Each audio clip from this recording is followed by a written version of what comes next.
Hello, my name is Ness and I usually use this YouTube space to talk about books.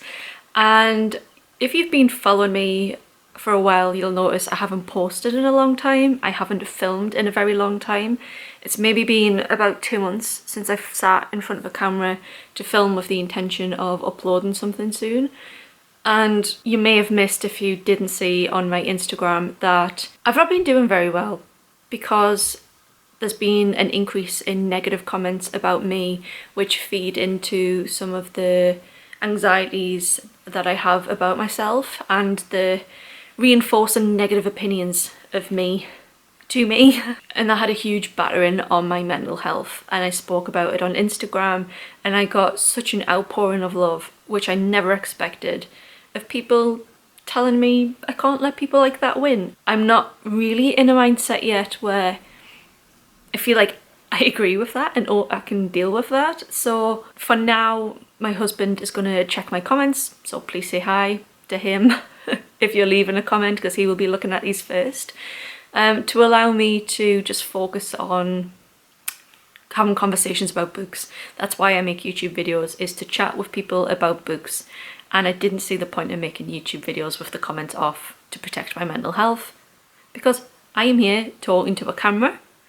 I get nothing from this interaction. It's when I film this, upload this, and I sit in my bed and I see the comments coming in and we talk about books. That is the end result. Otherwise, I'm just sat talking to a camera and getting nothing from it. So that's the explanation. I would love to talk to you in the comments. They're just going to be filtered by my husband to filter out the things that negatively reinforce my mental health. I don't know why people feel the need to comment really awful things about people on the internet. If you are one of those people, what are you doing? Find a hobby. But that's by the by. I lost my love of making videos, I lost my love of connecting with people, and I also lost my love of books and reading books.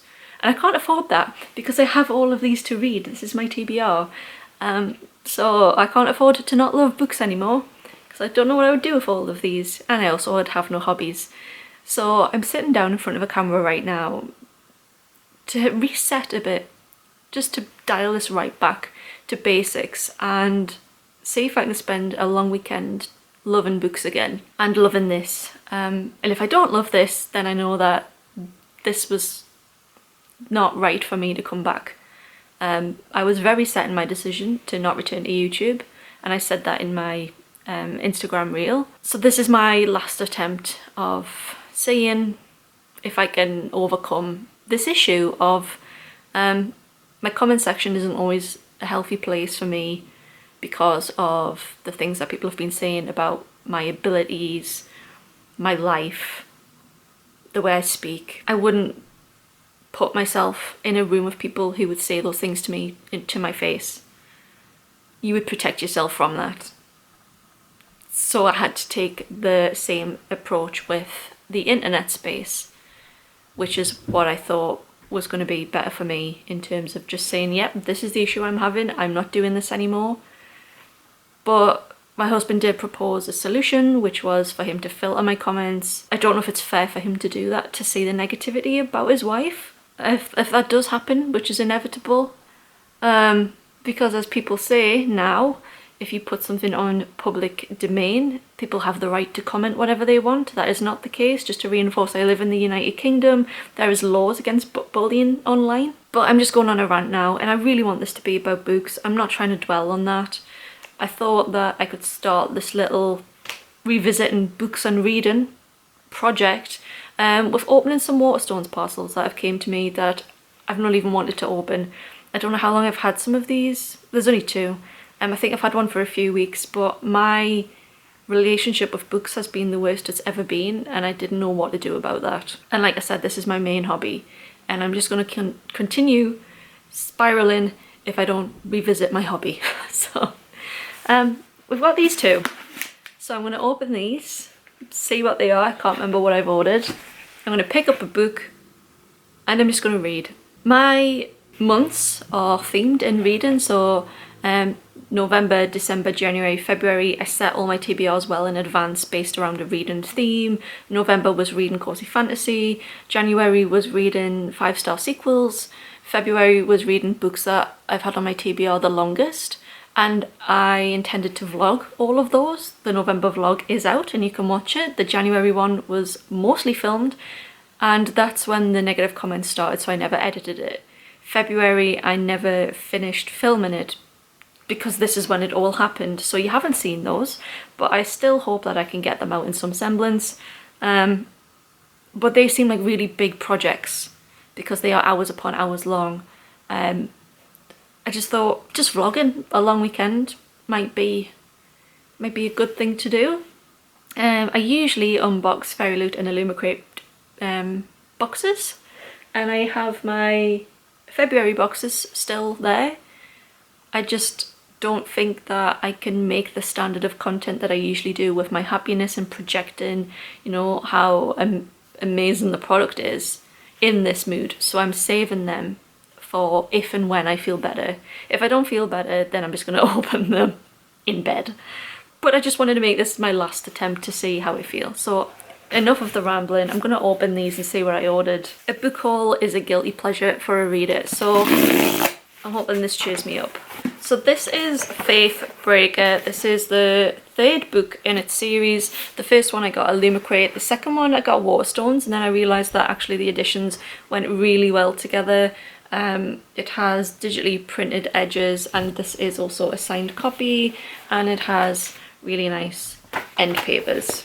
So I felt in getting the Waterstones ones, which were cheaper than Illumicrate, that I was getting the same standard because they just look so good together. Have I read the first one? No, I might absolutely hate it, but it sounds up my street. I pre-ordered all of these on triple points. I think it was like last October, so I'm gonna have some credit.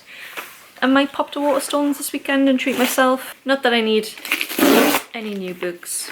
A special edition of Decatur God by Elizabeth May. I did have the Illumicrate edition of this and got rid of it, and wanted to give it an actual shot. This is a Daphne Press book, so I just wanted to give it a go. I'm not in the mindset right now of trying to explain what these are about, so I'm sorry that this was a bit pointless for your sake, but if you've read them, please let me know what your thoughts are about Decatur God and also the first book in this series, which I can't remember what it's called, the Fallen God trilogy. The first one was God Killer, and I really loved the Illumicrate special edition of that. I just really hope this works out and that this ends up on the internet, because it means that I'm back into this again and reading and everything. So I don't actually know what I want to read because I don't often just read on the fly. I usually set a TBR well in advance based around a theme, like I've said. So I don't know what to do. Sometimes when I've been in a reading slump in the past, crime has really worked to get me out of it, even though I'm predominantly a fantasy reader. The ease of crime, I guess, it's really easy to get hooked into, has really helped. And recently I got The Crash from The Works by Frida McFadden. I've never read a Frida McFadden book, so I think I might actually start with this one. It's Friday. The footage from before was from yesterday, which I filmed on my lunch on Thursday. I kind of just wanted to take the plunge to sitting in front of the camera and trying to film, and then give myself the rest of the day to ruminate on what I'd done. Actually pick up my first book and start reading without the stress of needing to film it like I was dedicating myself to. I'm starting properly from Friday. So that worked out well for me. I realised that I actually have read a Frida McFadden book. I didn't realise she was also the author of The Housemaid, which I didn't like. I didn't like the writing, and I thought the end was... I thought it was just so unbelievable. So maybe this was not the best book for me to pick up when I'm trying to like find my enjoyment of this again. And I'm on to page 56. I did get that far last night, and that took me about an hour to read. What I did remember about The Handmaid was that I think I read it in a day. So this one, I could probably finish this today, and I think once I've like finished a book and achieved something like that, it's going to make me a bit more enthusiastic for continuing reading. This is the first time in months I've sat down and actually like decided I'm going to do my skincare and I'm going to take care of myself. I'm going to find something nice to wear.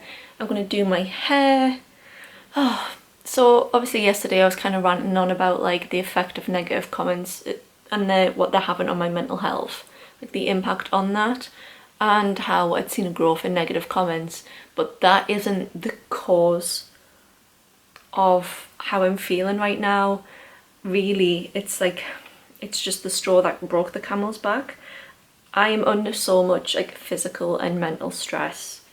There's like a lot of underlying health problems I've got. There's some major issues going on in my life that I've been having to deal with and support, and supporting people in my life, and it's accumulated all of these things about health and other people and stress and all of these things. It's just had such a bearing on me as a person, and even my appearance. My hair is growing in white.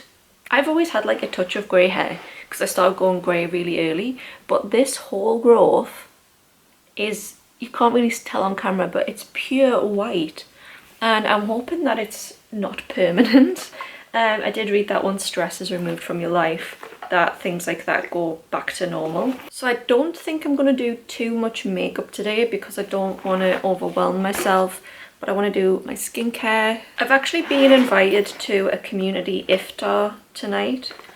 I don't know if I'm going to go because I'm not feeling my best. You know what, I'm just going to put some mascara on and call it a day. But I did really want to go. I've never been to one before and I was really honoured to be invited. So I'm kind of getting ready in the hope that I feel better to go once I'm a little bit put together and not living in my pyjamas like usual. But I might just need a little bit more bed rotting time. It is already quite late in the day, but I have spent the day watching the Ruby Frankie documentary and being absolutely mortified. Okay, so my idea was if I put blush on over my flushed cheeks and like rosacea, that it would look a little bit more intentional, but I just look like I've got a purple face now, so I'm gonna wipe that off. I've changed my mind. My skin is too irritated for makeup, so today I'm just gonna go in with all of my skincare and try and do something because my skin and my hair is just so dry.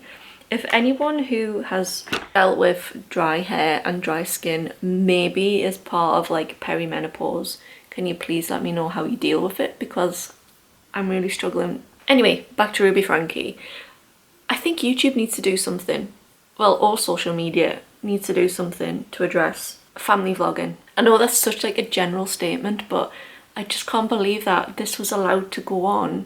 And the evidence is right there on the internet, and it flourished because of people watching the account and the money attached to it. And those kids have just been so let down by everything that was in place. So yeah, it has made me think a lot about how people use the internet and consume the internet, some of the purpose of things that are put on the internet, and the underlying motives and stuff like that. But yeah, very shocking, very sad, definitely not an isolated incident. This will be happening all over the place. So because I've had such a depressing morning, I think I might make some lunch. I might play a bit of Baldur's Gate if I promise myself to set a time limit, because I will lose the day on that. And then try and finish The Crash. I've got plenty of time to finish this, I think, so it's doable as long as I don't lose track of time throughout the day. But this is why YouTube is really helpful for me, because it keeps my accountability with reading, and I definitely use social media as a tool to keep me enthusiastic in books and reading, and give myself little challenges and goals that I know that people will hold me to. So I'm trying to, in my head, put myself back in that place. Jewellery always makes me feel a little bit more put together. Oddly, any of the jewellery that I own actually fits because it's all inherited, because I don't know how to buy jewellery. This might be cute. I think this is a Victorian costume ring. I think it was my grandma's auntie who a lot of this jewellery came from. No. This seems a little bit too dressy. Yeah. As you can see, I did paint my room recently. If you're not new here, you'll know that this was millennial grey. Spotted to the north, a greyhound in their natural habitat.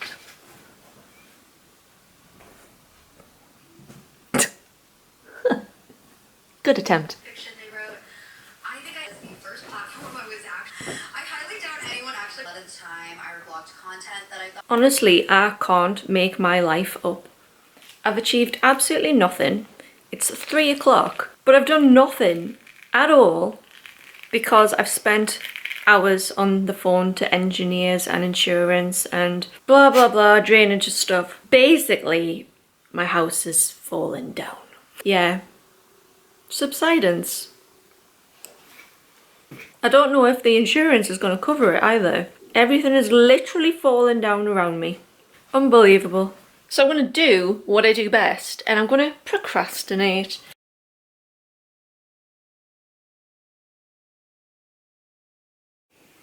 Honestly, this book, there's so many parts of it where I was just feeling like, oh, the writing is just, it's just getting to me. I want to see if I can find one of the examples. Like, the character forgets something and she's got this like internal monologue where she's like, oh, I can't remember it. It must be awful to have dementia.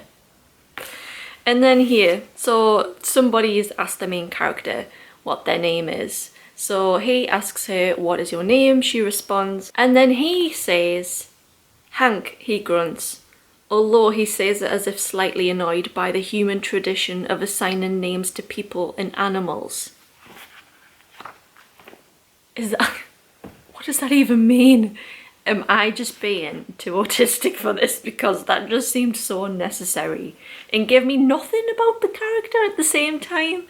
It just seems really poor, and I'm so sorry, Frida. I'm just struggling a little bit through this, but I'm still determined to give this a fair chance because it should be something that's right up my street, and I did get a bookmark with it from the works, which is intriguing. Like, that is such a good like hook. The main character is Tegan and she's 22 and she is pregnant unexpectedly. She's 8 months pregnant and she is working in a grocery store. She's living in a really small rundown apartment. She's single, her life is crumbling around her and she wants to get away for a bit from whatever drama is going on. I'm not going to spoil it. She decides to drive to her brother's house, which is like 2 hours away, and there's a storm coming and she decides to leave late, so she gets caught in a storm. She crashes her car and she's met by a man, and it tells us on the back that the man is going to take her to his house and offer her a room until the snow clears. But something isn't right, and staying here might have been her most deadly mistake yet. I have some ideas and thoughts about where this is going to go. I hope it's good. I hope I'm just being too much of a negative Nancy about it. If I can overlook writing that I perceive as frustrating and cringe if the plot is really good. I'm not quite hooked on it yet. I don't really like the main character. I'm not really a fan of books with pregnant people in, if I'm honest. Just because I don't have the maternal urge. I just don't like reading about it. But this is definitely a me thing, not a book thing. Currently, I just don't think it's for me and I don't like the writing, but I'm willing to give it a go. Purely because I just don't know what I would read otherwise. I've reached the 100-page mark, but I wanted to show you something.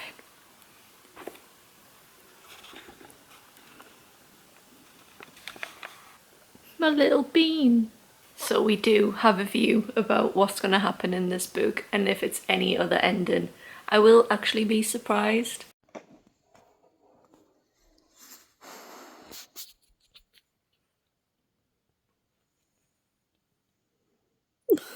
Can I help you?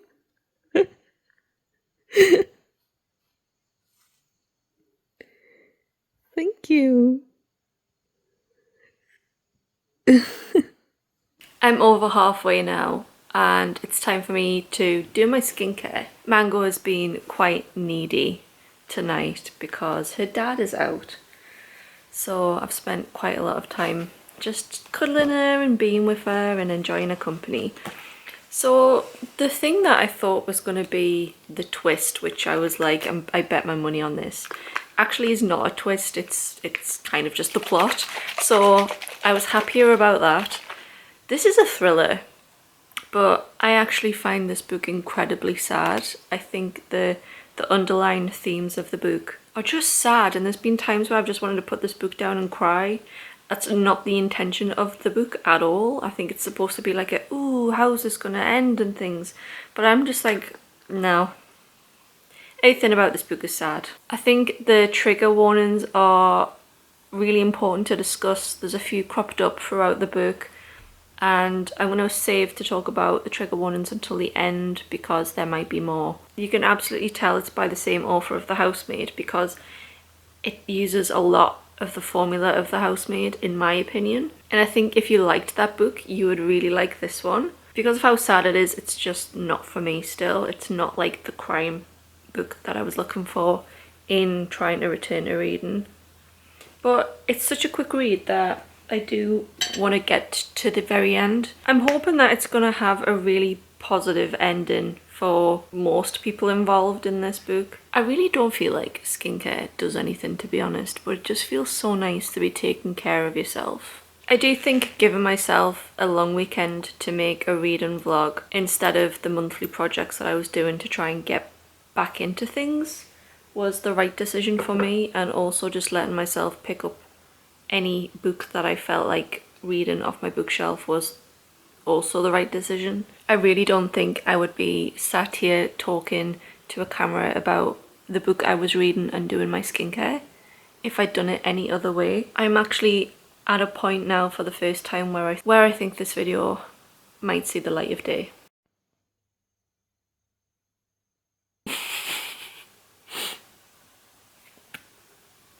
You know what? I was really liking this book until the actual twist. With this much left. I was actually liking it until... You've got to be kidding me. That's so bad. I'm gonna finish this book tonight. I've got like 3 chapters left, and I just, the ending just pancaked. It's just gone midnight and I've finished The Crash, and I am about to crash. I need to sleep on my rating. I'm not sure what to rate it. That's one book down.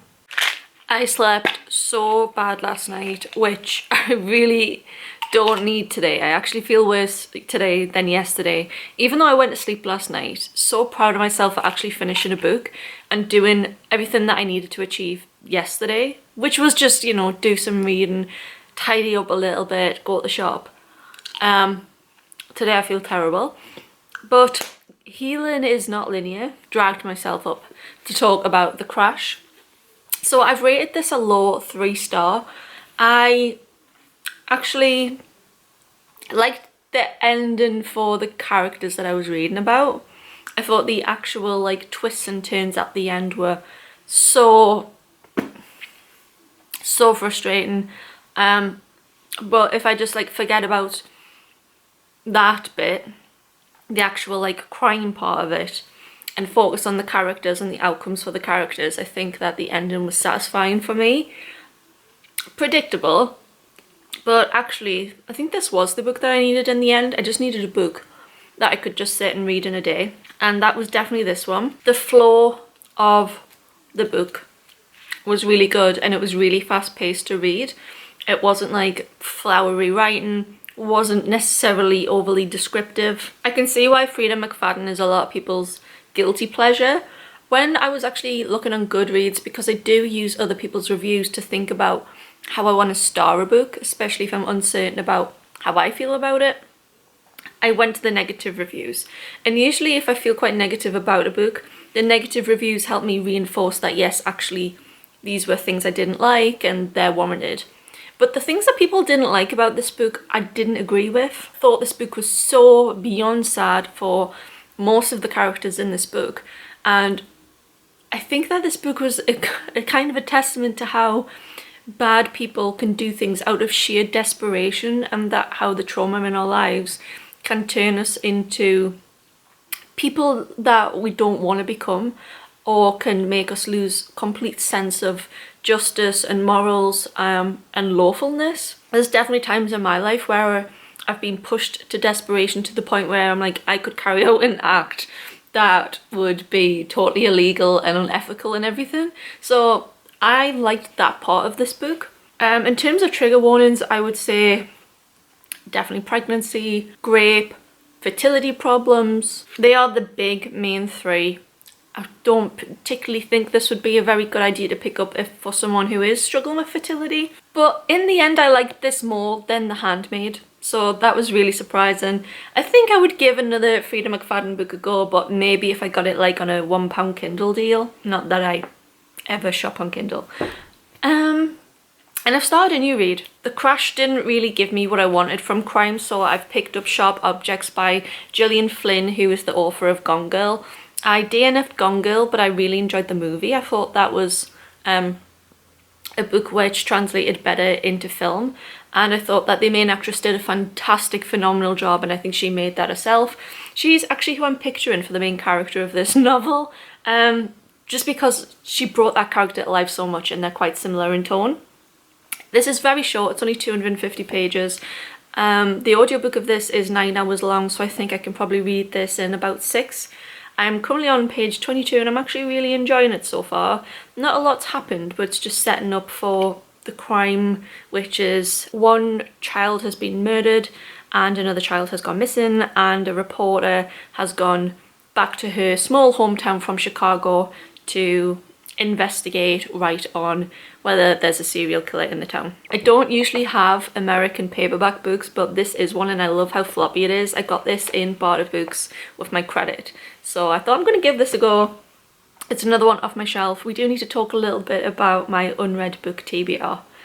Yeah, it's a thing. This is a spreadsheet of all of my books. It's really rough and I want to make it a lot better than this, but I'm literally just got, title, whether I've read them or not, what age they're for, and their genre and their format, and are they part of a series. I haven't done this all of the way down properly, as you'll start to see in a minute, because I just ran out of steam of doing this with my bookshelves. So here I start like missing the authors and stuff. So I think I have 426 books on my bookcase. These are just the ones that I have in like my bookish area. I have inherited more books than this, and they are downstairs, and I haven't included them in this because I'm still sorting out which ones I want to keep and which ones I want to get rid of. They might not necessarily be books that I want to read. Some of them I'll just be keeping for the because of the connection to my grandma. So they might be books that she spoke to me about. There might be books that she's like wrote like little notes in. I might not want to read them myself, but I've kept them just for that connection with her. So I have a lot of books. So I decided to make some little tables just so I could get a feel of what I was doing as a reader. So for this one, the genre breakdown, obviously you can see that I'm predominantly a fantasy reader, so I'm buying fantasy books. These are split between fantasy and romantasy, so you'd have to like add them together to compare them to things like sci-fi, which is my next biggest genre, and then romance, but romance being contemporary romance without fantasy. I don't read a lot of anything else. On this one, I want to look at the pie chart. So the pie chart on the left is age range, and I have over half of my books as adult. I also have new adult as a category on there, where I've just tried to consider is the character between the ages of 18, 21, like informative years, even though new adult isn't recognised as an actual age range in publishing. So they would either be adult or young adult depending on the publisher, but that's what I would say them as.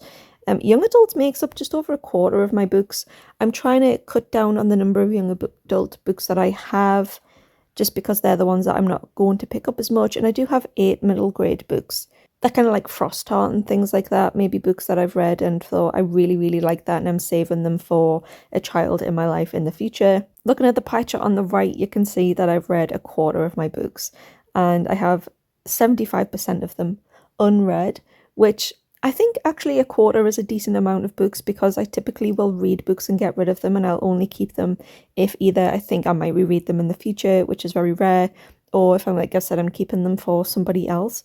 So I think a quarter is really good considering that 9 out of 10 books I read I get rid of. The main graph that I have in the spreadsheet though is this read, unreads and totals where I'm tracking across the year how many books I have in total, how many I've read and how many I've unread. You can see that the amount of read books that I have and unread books is going up slightly every month.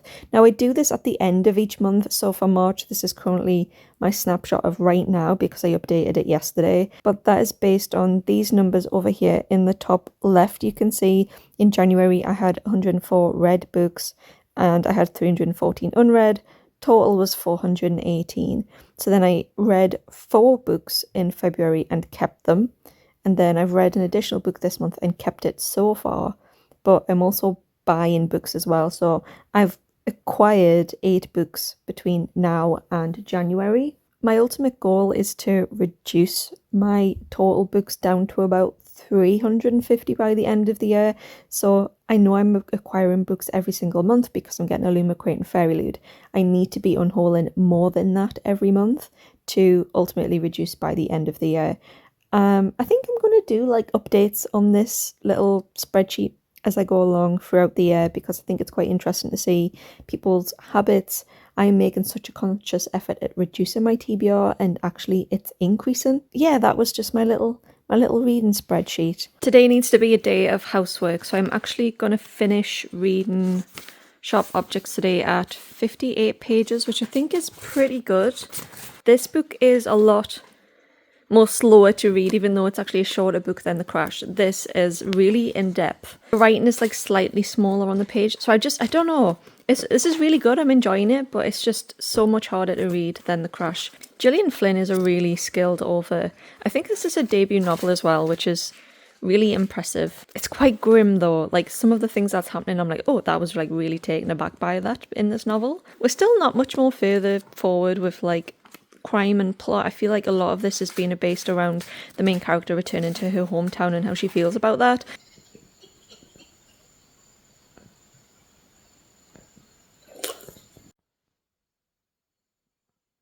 It's the last day today and I'm feeling surprisingly at peace.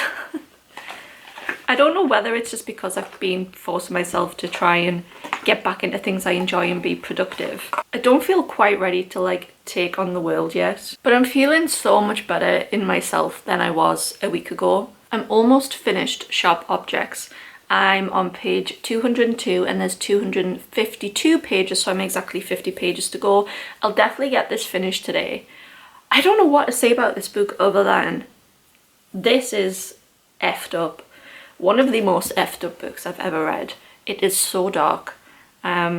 Gillian, are you okay? This reminds me so much in tone, in writing, in like the plot and the characters of the type of book that, oh god, what's he called? The guy who wrote Fight Club, Chuck? Can't remember his surname. It reminds me of the type of book that he would write. I've not really liked his books, to be honest, and I don't know how I feel about this. I can appreciate the writing and everything, but the plot is just too intense for me, I think. It's not really like a crime. Well, it is kind of a crime. It's more of like a thriller, horror book, if anything. Trigger warnings for absolutely everything. This book should definitely come with them noted somewhere because they are so intense. Do not pick this book up without doing some serious research into what's involved in this book. I was not prepared. Luckily I have very few trigger warnings, so I haven't been necessarily like knocked for six by reading this, but I can totally see someone in my current rut who is triggered by these things really being set off in a really bad way. Again, with this book, there's some things where I've been like really like, what is this character saying? Is this like the author putting in her own feelings about the world, or is this the author sort of making the character seem bad and twisted? Just some comments about, you know, women's rights and things, and the lore that have really thrown me. And I've been looking at negative reviews of this book, and a lot of them I do agree with, like some of the 1 stars I do agree with, but then some of the 5 stars I'm like, yeah, you have valid points. So I don't know how to take this book, if I'm honest. I've read very few books like this, even though I've read a lot of crime. The crime I do read is actually more like The Crash than this. This is so disturbing. I thought it was going to be a quick read. It's not, because I can't sit and read a lot of it in one go because it just turns my stomach. So I've had to really pace myself. I would say I'm enjoying reading something that's challenging me emotionally, because it's definitely making me consider life a lot and how I feel myself. The fact that I can sit and read something like this has made me realise actually maybe my mental health is not as poor as what I thought it was, because I'm dealing with this. But I think my next read has to be some kind of fluffy contemporary romance. I don't know why I put off reading fantasy so much when I'm in a reading rut. I think it's because it's just harder to get into, because there's so much you need to imagine and like immerse yourself into, which always pays off when you actually read a fantasy book, in my opinion. But when I'm in a rut, I just it's too hard. I'm gonna try and put some makeup on today because I feel like my skin is getting there, and I'm really pleased how far it's come in such a short space. For my hair, I've made an appointment. There's nothing I can do about that. Now that I'm putting makeup on, I've realised that I really don't like this and wish I hadn't started. But it's too late now. Today my plan is to go out shopping and look for some new furniture. I'd quite like a really comfy reading chair. I also want to replace our bedside tables from these like white plastic IKEA things with some vintage wooden, really sturdy pieces. We've painted our room white, but I don't want it to feel surgical. I wanted it to be the backdrop of changing up lots of colour, and I really wanted vibrant colours, lots of wood, lots of gold. And I also wanted to replace my bookshelves with some wooden built-ins as well.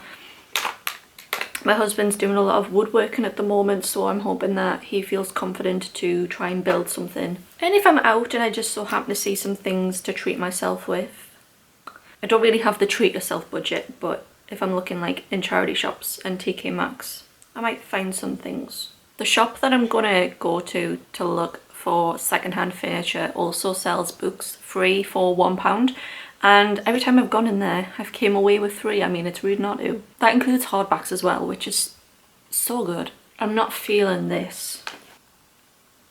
I absolutely hate this, but it's a start. And then once I've been shopping, I'm going to take Margot for a nice walk. She's really enjoying walks at the moment. Greyhounds are typically really stubborn with walking and don't like to go out. Her thing is that she hates other dogs, and also she hates the rain, but it's very dry today, so I'm going to take her somewhere quiet and have a nice little walk. While I'm finding something to wear, I'm also going to have a bit of a clear out, so I'm filling this bag up with things to actually drop off at the charity shop, because I hate just bringing things in the house.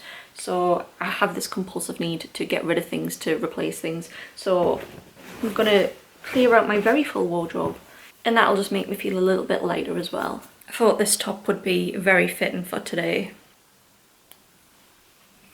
I really think that The Crash and sitting and reading that in a day was a really therapeutic thing for me. So if anyone knows any fantasy books that I could just sit and read in a day, please send me those recommendations. I hope I own them, because I can't really afford to go out and buy new books at the moment, but I do have some Waterstones credit which I can use. Just anything good that will make me feel good, that I can just sit and read in a day, get really absorbed into, would really be good. There's a lot of stuff in here. I'm actually really proud of myself.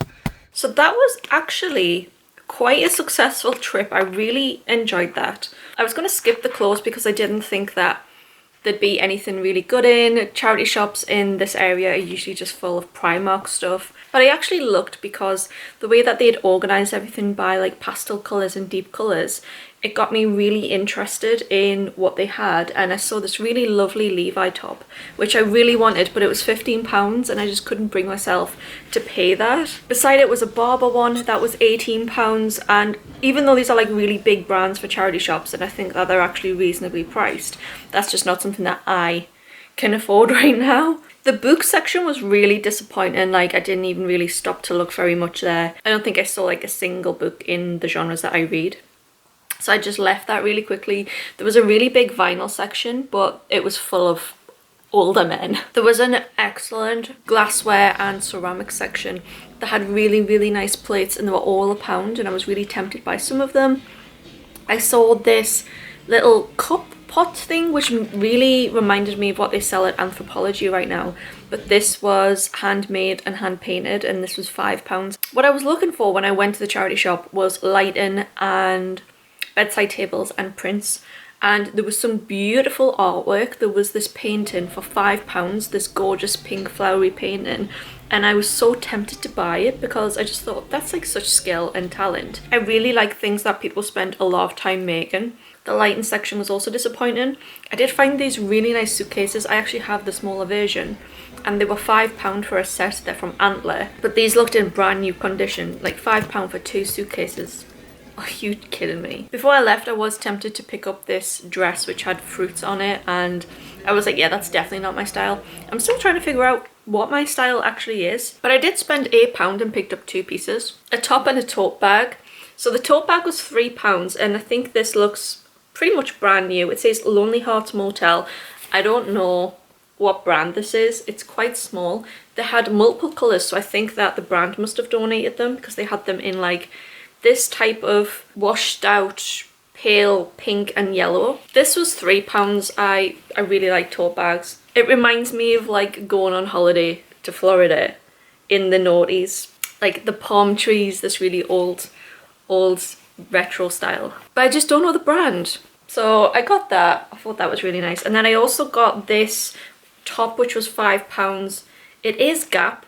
I don't usually have pieces from Gap, but I'm actually pleasantly surprised at the quality of this for £5. I'm really into long sleeve at the moment, and I don't know why, but yeah, this feels like it's going to wash well, and that's what I'm wanting. I'm sick of things like washing once and then the fabric being ruined, but this feels like really sturdy.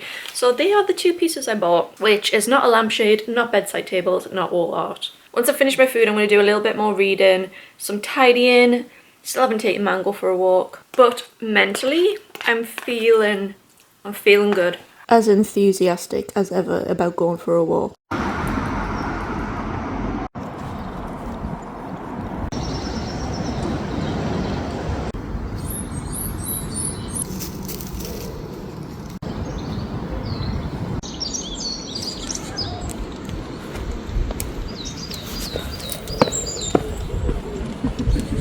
I've just finished this book.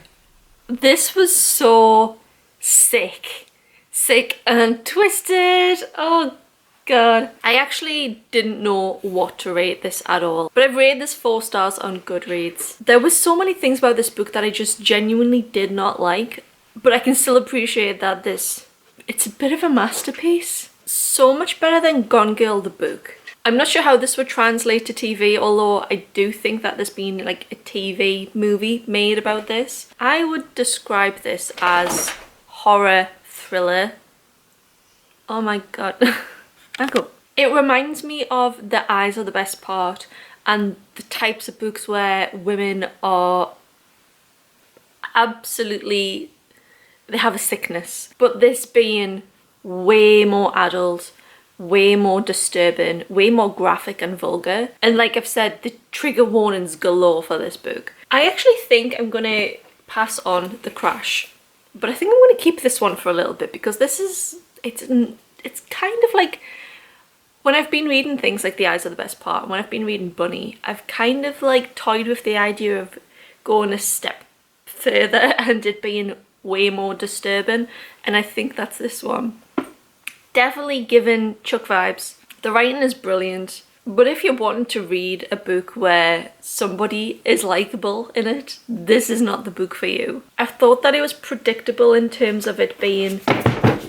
Oh my god, what was that? Never mind. I thought it was predictable in terms of crime, but the crime is not the plot. The crime is just something that's like moving the story along.